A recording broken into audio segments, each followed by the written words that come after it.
तुम्हें कोई ब्रह्मचारी बना सके ऐसी कोई औषधि नहीं। एकमात्र मन को प्रभु में लगाकर नाम जप करो और जो संयम बताया जा रहा है वैसा करो, सब ठीक हो जाएगा, सब ठीक हो जाएगा। तुम समर्थ बन जाओगे अपनी इंद्रियों को। अपने हाथ के द्वारा कोई क्रिया या किसी कुसंग के द्वारा कोई क्रिया ना हो और स्वाभाविक ऐसे, तो जैसे दाल में उफान निकल जाता है ऐसे वो वीर्य का उफान होता है, ना कि वो ब्रह्मचर्य नष्ट माना जाता है। अगर कोई क्रिया के द्वारा नष्ट कर रहे हो तब तो फिर आपको रोकना ही होगा।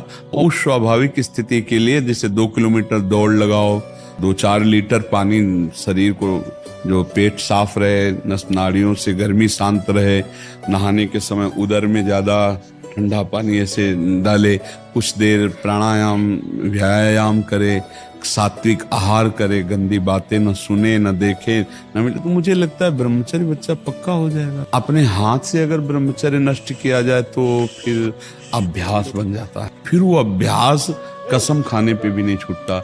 यदि ऐसी कोई गंदी बात है तो उसे छोड़ना ही आपको पड़ेगा। उसके लिए कोई जादू तमाशा तो आता नहीं, आपको नियम लेना पड़ेगा। मुझे लगता है कि स्वाभाविक ब्रह्मचर्य 6 से किसी को ग्लानि नहीं होती।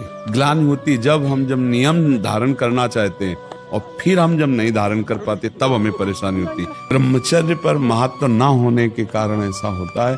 नहीं, ब्रह्मचर्य पर महत्व हो और बुरा लगे फिर अगली बार हम इसको सुधार न पाए, ऐसा कैसे हो सकता है। हमको जहाँ से क्लेश मिल रहा है, अशांति मिल रही, वो हम कार्य कभी नहीं करेंगे, लेकिन हमको सुख मिल रहा है ऐसा आभास हो रहा है, इसलिए हम उसे करते हैं। बच्चा, सुख क्या है?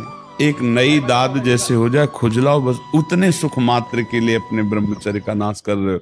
उसको थोड़ा रोकना होगा, थोड़ा सहना होगा। उसको रोकने सहने के लिए नाम जप और आसन, जरूर आसनों में बैठना हो, क्योंकि ब्रह्मचर्य एक तपस्या है बच्चा। ये कोई साधारण तो है नहीं तो सबको ही रह लेता। एक तपस्या है। सात्विक भोजन, कब्ज ना रहना, प्राणायाम व्यायाम, और ये पक्का समझना कि मुझे किसी भी स्थिति में ब्रह्मचर्य भंग नहीं करना। संतानोत्पत्ति गृहस्थ के लिए तो वो अनिवार्य विषय है, अनिवार्य विषय है, वो तो करना ही है उसे, क्योंकि गृहस्थ धर्म में गया है तो संतानोत्पत्ति। लेकिन जब तक ऐसी स्थिति नहीं आती तब तक हम गलत अभ्यास हमारे जीवन को नष्ट कर देता है। तो क्या हम सही अभ्यास से धीरे धीरे गलत अभ्यास पर शासन नहीं कर सकते? कर सकते हैं। आपको जब मन गलत सलाह दे रहा होता है तो उस समय आप सावधान नहीं होते। उस समय आप सुखद वृत्ति करके और आप मान लेते हैं कि इसमें सुख है, और फिर जब क्रिया हो जाती है तब आपको होश आता है। फिर आप मन से ग्लानि करते हैं कि यार मैंने क्यों किया, मैंने तो नियम लिया था अब ऐसा, पर आप उसे सुखद मानते हैं।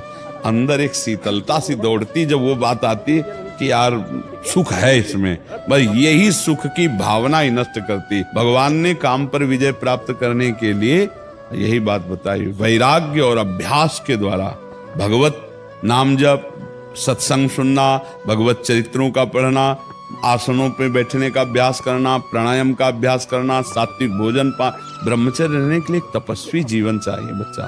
तो स्वाभाविक ब्रह्मचर्य नष्ट ना हो इसके लिए आपको अपने हाथों पर शासन करना होगा। आपको मोबाइल ना देखने का नियम लेना होगा, गंदी बातों का, गंदे बच्चों का संग नहीं करना होगा, तभी आप चल सकते हो। नहीं, आजकल बहुत गलत उपदेश देने वाले मोबाइल में कि ऐसे बनो, आचरण गृहस्थ में भी बनकर कि दूसरों को सुख पहुंचाओ और अपने को सुख पहुंचाओ।